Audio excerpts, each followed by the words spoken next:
Olá! Sejam todos muito bem-vindos ao canal Esquerda Autocrítica, sempre pedindo o favor de nos ajudar a ampliar o nosso alcance. Hoje vamos dizer o que achamos da escolha da cantora Margareth Menezes como ministra da Cultura, que inclusive já aceitou assumir o cargo. Já falamos aqui que para Lula, cultura será uma prioridade. Lula enxerga o entretenimento como uma manifestação legítima da sociedade, muito mais pacífica e passiva do que aquelas manifestações de guerrilha dos antigos bolcheviques. Lula, o amigo da Faria Lima, não quer comprar briga com nenhuma classe e decidiu que a melhor maneira do povo forjar a revolução sem incomodar a ganância capitalista é se manifestar em eventos culturais, onde se pode posar de rebelde sem mudar o mundo, mas mantendo a pose de rebelde. Um rebelde sem causa. Ficou combinado que Lula ficará com a parte sentimental dos projetos de governo, e Alckmin com a parte técnica. Lula não faz muita questão de técnica na pasta da cultura e sim de visibilidade. Quer alguém famoso na pasta. E para atender os identitários que exigem mais mulheres, negros e homoafetivos no governo, Lula decidiu que uma mulher negra, cantora de música baiana, seria a ministra escolhida para o cargo. Margareth Menezes foi a escolhida e, embora faça algo melhor que a Axé Music destacada em sua terra natal, é amiga dos axezeiros. Por não ser nenhuma intelectual, deve encarar a pasta de modo subjetivo, tendo que contar muito com a ajuda de assessores em sua gestão. A escolha de Margareth não deixa de ser surpreendente. Todos desejavam o arroz de festa Emicida querido dos lulistas. Mas como ele se recusou, provavelmente pensando em sua carreira, Lula teve que escolher outra opção. Mas por que alguém ligado, mesmo indiretamente, à Axé Music? Justamente quando o gênero se encontra em franca decadência? Talvez a escolha tenha sido proposital, justamente com a função intencional de reerguer a Axé Music, um tipo de música infantil feita para adultos, já sem a repercussão de anos atrás, quando o carlismo estava em alta. Carlismo?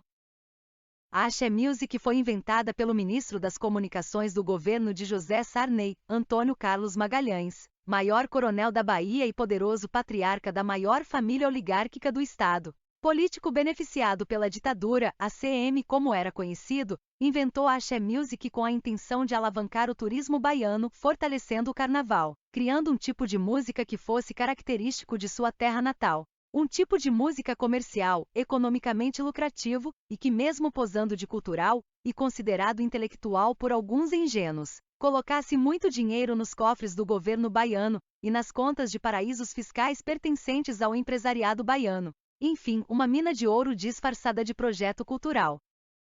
Apesar de considerada a herdeira legítima da cultura africana em sua campanha de marketing, a Axé Music nunca passou de uma reles rumba aguada tocada de modo errado. Uma rumba mal feita com péssimas letras, sem sentido, com escolha pobre de palavras e capaz de mudar de assunto em uma mesma canção. Um tipo de música direcionada intencionalmente a um público com capacidade intelectual bastante atrofiada. Como falamos, uma música infantil feita para o público adulto, com direito a coreografias ridículas de nomes patéticos, lançadas a cada ano e descartadas com facilidade no verão posterior. Axé Music é claramente uma espécie de cultura feita para quem odeia pensar. Hegemônica durante os governos de Sarney, de Collor e de Fernando Henrique, a Axé Music entrou em decadência anos depois, graças à hegemonia de outros dois gêneros musicais tão ruins quanto o gênero musical baiano, o funk carioca e o dito sertanejo. Esses ritmos, também direcionados a um público de nível intelectual atrofiado, conquistaram os corações dos jovens pessimamente educados, e enviaram a música baiana para o limbo do ostracismo. Nos últimos anos, o carnaval baiano, isolado em sua terra natal, tem preferido variar seu repertório de estilos musicais e axezeiros passaram a cantar disco music para compensar a decadência de seu consagrado gênero.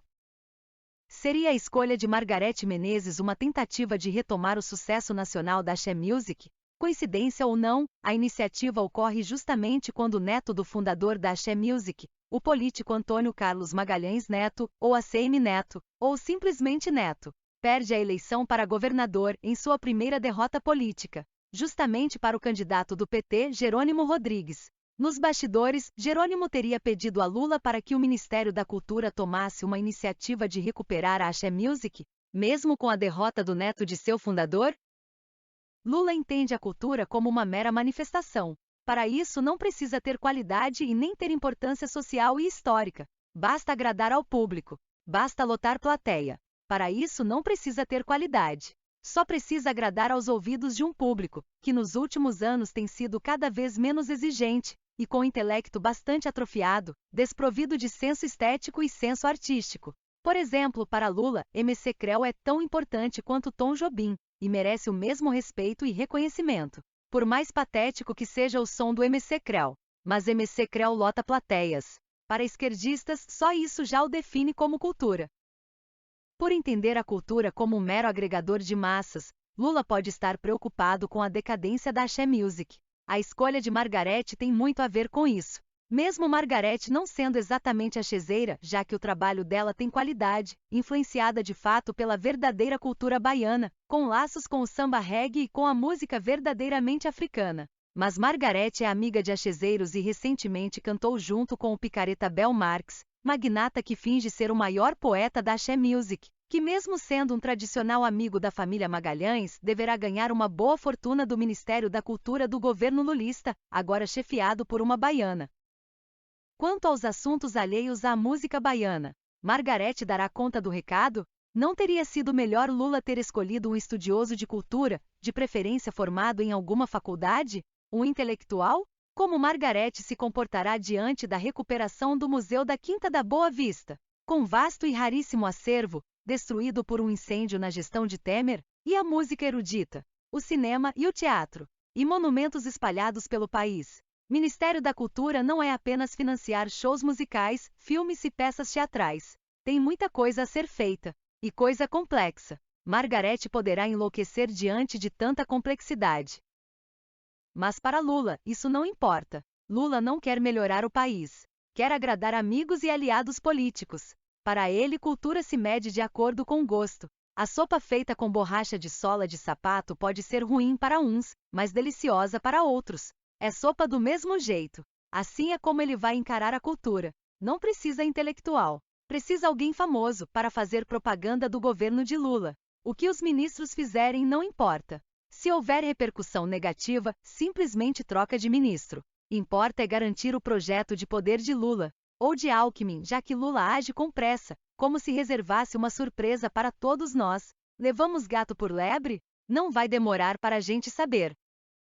De qualquer forma, a cultura, reduzida ao mero entretenimento, vai continuar abandonada. Somente artistas ricos, pois possuem fama e influência, receberão ajuda de Lula. O pobre coitado que quer fazer algo diferente terá que se virar. Lula não vai patrocinar cultura alternativa. Cultura alternativa é complicada, deprimente e não lota plateia. E pode criar polêmicas desagradáveis. Bom mesmo é lotar plateia.